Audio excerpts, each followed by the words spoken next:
Fenomena judi online di Indonesia ternyata tidak hanya digandrungi oleh masyarakat biasa saja. Bahkan sekelas pejabat negara pun dilaporkan turut bermain judi online.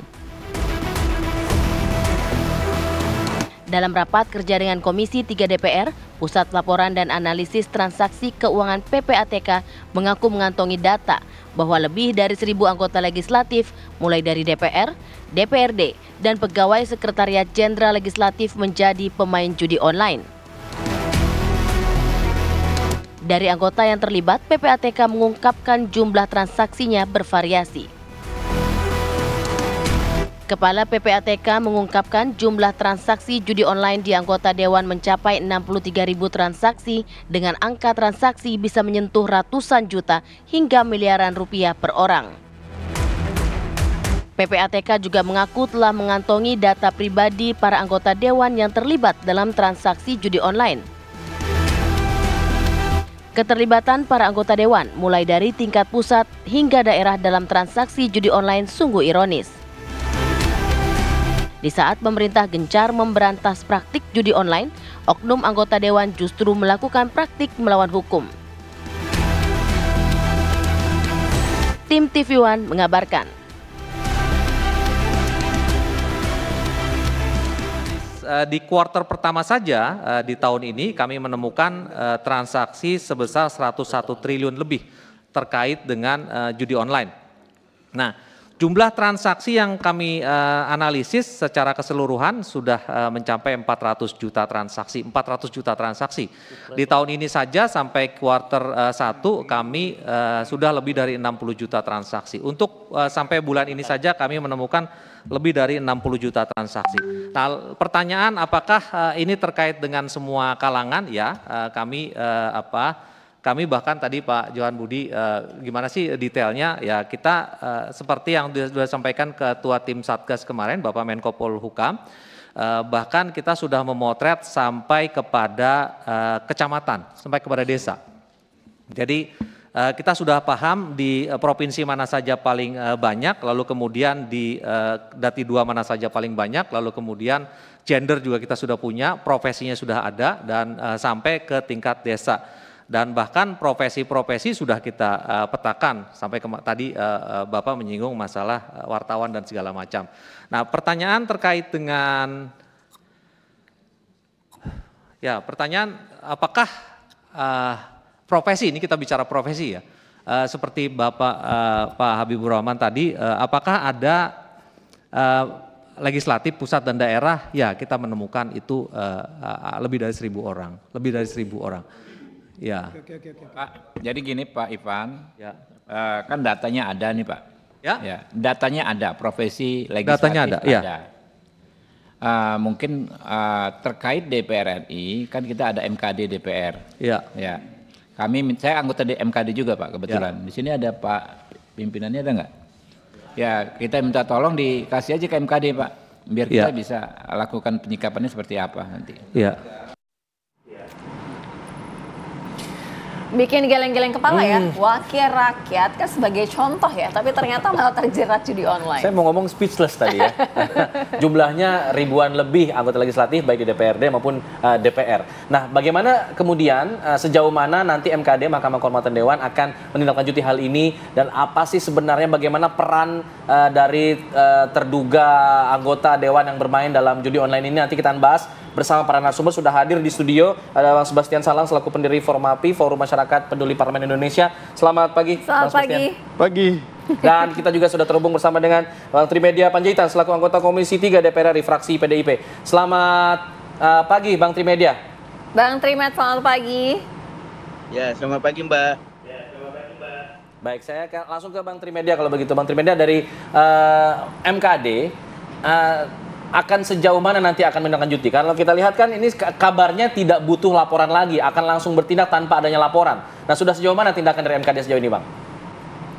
Pertama, kita masih tetap berharap adanya laporan dari PPATK kepada MKD sebagaimana disampaikan oleh Pak Habibur Rahman rapat kemarin itu ya, 2 hari yang lalu. Yang kedua, sampai kemarin sore saya cek ke Kepala Sekretariat MKD, belum ada surat dari PPATK kepada MKD. Mudah-mudahan hari ini ada, tapi kalau tidak ada, kita sudah merencanakan mengundang PPATK hari Rabu tanggal 3 Juli minggu depan jam 10, Mas. Oke. Jadi sejauh ini masih menunggu surat, artinya yang disebutkan data-data nama, alamat, itu belum diterima oleh MKD? Belum. Surat resmi sebagaimana disampaikan pada saat rapat dengan Komisi 3 sampai kemarin tutup kantor belum. Mudah-mudahan hari ini hari Jumat sudah diberikan kepada kita sehingga hari Senin kita sudah bisa melakukan rapat internal, Mas. Karena ini kan menyangkut orang, dan kalau kita melakukan tanpa menunggu laporan, melakukan investigasi tentu memerlukan waktu ya. Kita lebih baik menunggu surat dari PPATK, karena PPATK itu sudah membuat nama siapa anggota dewan yang bermain judi dan kualifikasinya seperti apa, apakah dia pemain kecil atau pemain sedang atau pemain besar. Tadi kan Pak Ivan sudah menyampaikan ada yang puluhan, ada yang ratusan, bahkan ada yang miliaran bermainnya. Nah, itu juga akan kita telusuri nanti dari data yang mereka sampaikan. Kami yakin kalau kami undang PPATK Rabu minggu depan. Bang Trimet, artinya langkah secepatnya apa yang akan dilakukan dalam rapat nanti, mungkin akan dibahas, investigasinya akan seperti apa? Loh, kalau hasil PPATK tidak perlu investigasi lagi. Ya, hasil PPATK kan sudah matang. Paling tidak langkah selanjutnya dari MKD begitu. Ya, tinggal yang nama-nama yang disebutkan itu kita atur pertemuannya. Tentu urusan MKD adalah yang menyangkut anggota DPR RI. Kalau menyangkut DPRD provinsi, kabupaten, kota, bukan kewenangan kami. Tentu kami akan fokus kepada anggota DPR RI. Kita langsung panggil, Mbak. Kalau seandainya hari Rabu Pak Ivan PPATK memenuhi undangan MKD, kita juga mengelaborasi apa yang disampaikan oleh Pak Ivan dalam rapat dengan Komisi 3, karena mayoritas anggota MKD ini adalah Komisi 3, sehingga gampang nyambungnya dan kita bisa juga langsung memanggil setelah itu.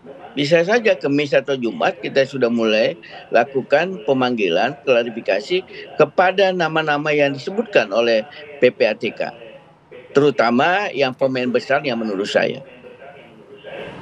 Oke, masih dicari tahu kemudian nama-namanya, apakah dia pemain kecil atau besar. Tapi kok sepertinya Bang Sebastian, kalau saya lihat tadi, melihat perputaran uangnya sampai agregatnya 25 miliar untuk di anggota dewan ini, kok rasanya sulit untuk membayangkan hanya sekedar bermain begitu. Apakah ada dugaan lain dari Formapi mengenai hal ini? Ya, pertama tentu ketika PPATK mengungkap ini, itu suatu langkah yang baik menurut saya, karena kalau kita bicara soal judi online ini kan bukan baru sekarang. Betul. Sudah lama. Cuma negara ini serius tidak memberantasnya untuk memberantas judi ini. Gitu. Nah, ini hanya trigger menurut saya ketika PPATK mengumumkan begitu dahsyatnya judi online ini, yang membuat kita menjadi tercengang-cengang. Sebetulnya prakteknya udah luar biasa. Nah, yang membuat ini semakin seksi kan ternyata orang-orang yang kita sebut sebagai wakil rakyat itu terlibat.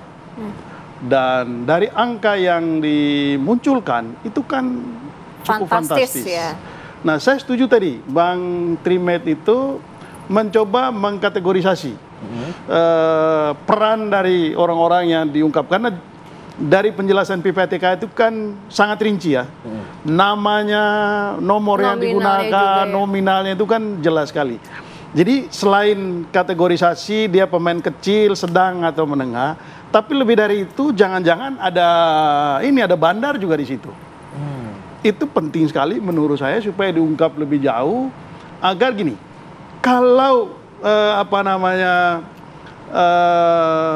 MKD ini serius memberikan sanksi, ini pintu masuk untuk melangkah lebih jauh agar proses hukum berjalan. Selain proses hukum berjalan, itu juga untuk mengungkap sebetulnya seberapa rusaknya judi online ini dan melibatkan aparat-aparat sampai sejauh mana. Baik, Bang Sebastian, kita tanyakan nanti ya ke Bang Trimet bagaimana dengan MKD, seberapa seriusnya untuk memberantas tuntas. Tapi dijawabnya nanti, usai jeda kami segera kembali. Bang Trimet, kita lanjutkan ya dialog dari Bang Sebastian tadi juga sempat menyatakan bahwa judi online ini harus diberantas. Nah, seberapa serius dari MKD untuk memberantas ini semua? Artinya ketika nama-nama itu sudah diterima, langkah serius apa yang akan dilakukan MKD terhadap nama-nama yang memang terjerat dalam judi online ini? Sebagaimana kami sampaikan tadi, kita langsung memanggil nama-nama yang ada di sana. Jadi harapannya tentu sebelum reses masa sidang ini, kita sudah panggil nama-nama itu. Sekali lagi, sebagaimana saya sampaikan tadi, tentu kita melihat dulu kualifikasinya. Tentu yang kita panggil, sebagaimana data yang disampaikan oleh PPATK, kawan-kawan anggota DPR RI yang permainannya gede ya, yang angka-angka yang besar. Dan untuk itulah kami merasa perlu kami untuk mengundang dulu PPATK hari Rabu minggu depan. Dan ini tidak pekerjaan yang sulit, Mbak, karena datanya sudah matang dari PPATK sehingga kita tinggal mengundang yang bersangkutan, kemudian kami lakukan rapat, sanksi apa yang kita akan berikan kepada mereka. Seperti itu. Jadi ini ibaratnya orang main sepak bola, udah di depan gawang, tinggal colek aja, Mbak. Sontek aja, Bang Trimet, bisa gol.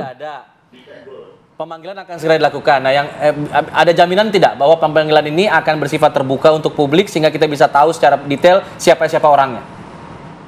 Nah, nanti itu kita akan usulkan karena sifat rapat-rapat di MKD, sidang di MKD tertutup dan terbuka, bisa kita usulkan untuk terbuka sehingga semuanya transparan. Termasuk nama-nama yang dari PPATK bisa saja kalau semua pimpinan dan anggota setuju, kita sampaikan secara terbuka berapa orang dan dari fraksi mana. Karena itu kami juga merasa perlu pada saat kita sudah mendapat data dari PPATK, kita juga menyurati fraksinya masing-masing. Ya, kan ada 9 fraksi yang ada di DPR RI. Ini loh, fraksi Anda main kategorinya seperti ini. Sehingga bisa paralel langkah yang kita lakukan, ada sanksi dari MKD termasuk juga kepada fraksinya. Seperti itu, Mas. Baik. Kalau dari Bang Sebastian melihat jeratan hukum yang paling pantas sehingga judi online ini bisa diberantas habis, apalagi menyangkut wakil rakyat. Wakil rakyat.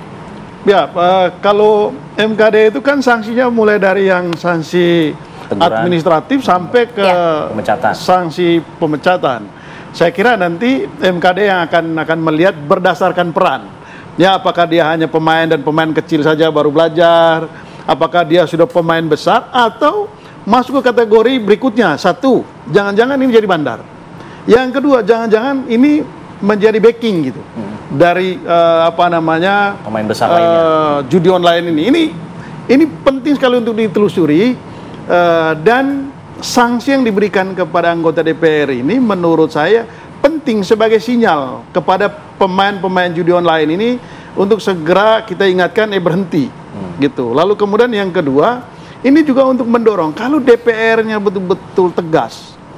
Kan mitra DPR itu ada Menteri Kominfo. Ada polisi, ya, ada OJK. Setiap hari kerjanya Kominfo itu memblokir ini gitu. Pertanyaannya, kenapa nggak pernah beres-beres?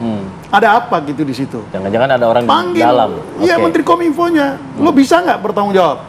Mulai dari presidennya, minta pertanggungjawaban dari menterinya. Bisa nggak beres ini? Gitu. Kalau nggak bisa, ya ganti menteri yang bisa ngurus. Kalau negara ini serius gitu. Tapi kalau ini hanya sandiwara saja, ya rame-rame lalu kemudian hilang gitu, ya akan begini terus. Sementara korban kerugian untuk negeri ini luar biasa dahsyatnya dari judi. Mudah-mudahan tidak hanya sandiwara, mudah-mudahan langkah serius yang kemudian langsung dilakukan oleh Bang Trimedia dan teman-teman di DPR, di MKD pada khususnya. Kita akan tunggu nanti seperti apa kemudian tanggal 3 Juli ya nanti hari Rabu untuk pemanggilan anggota-anggota DPR yang diduga terjerat, pemanggilan PPATK dulu ya, baru kemudian ada pemanggilan orang-orang yang terjerat di DPR judi online ini. Terima kasih Bang Sebastian. Terima kasih Bang Trimedia sudah bergabung sama kami di Apa Kabar Bang Trimed, selamat pagi. Selamat pagi Bang Trimed. Usai jeda kami akan kembali dengan informasi lainnya. Ini terkait dengan hal yang lagi tren juga mengenai cek kodam. Bisa dengar kalau lagi live TikTok dan sebagainya. Kita akan bahas itu nanti. Usai jeda ini kayaknya ada kodamnya jadi belempetan saya ini. Saya akan kembali usai jeda, tetap bisa di Apa Kabar Indonesia Pagi.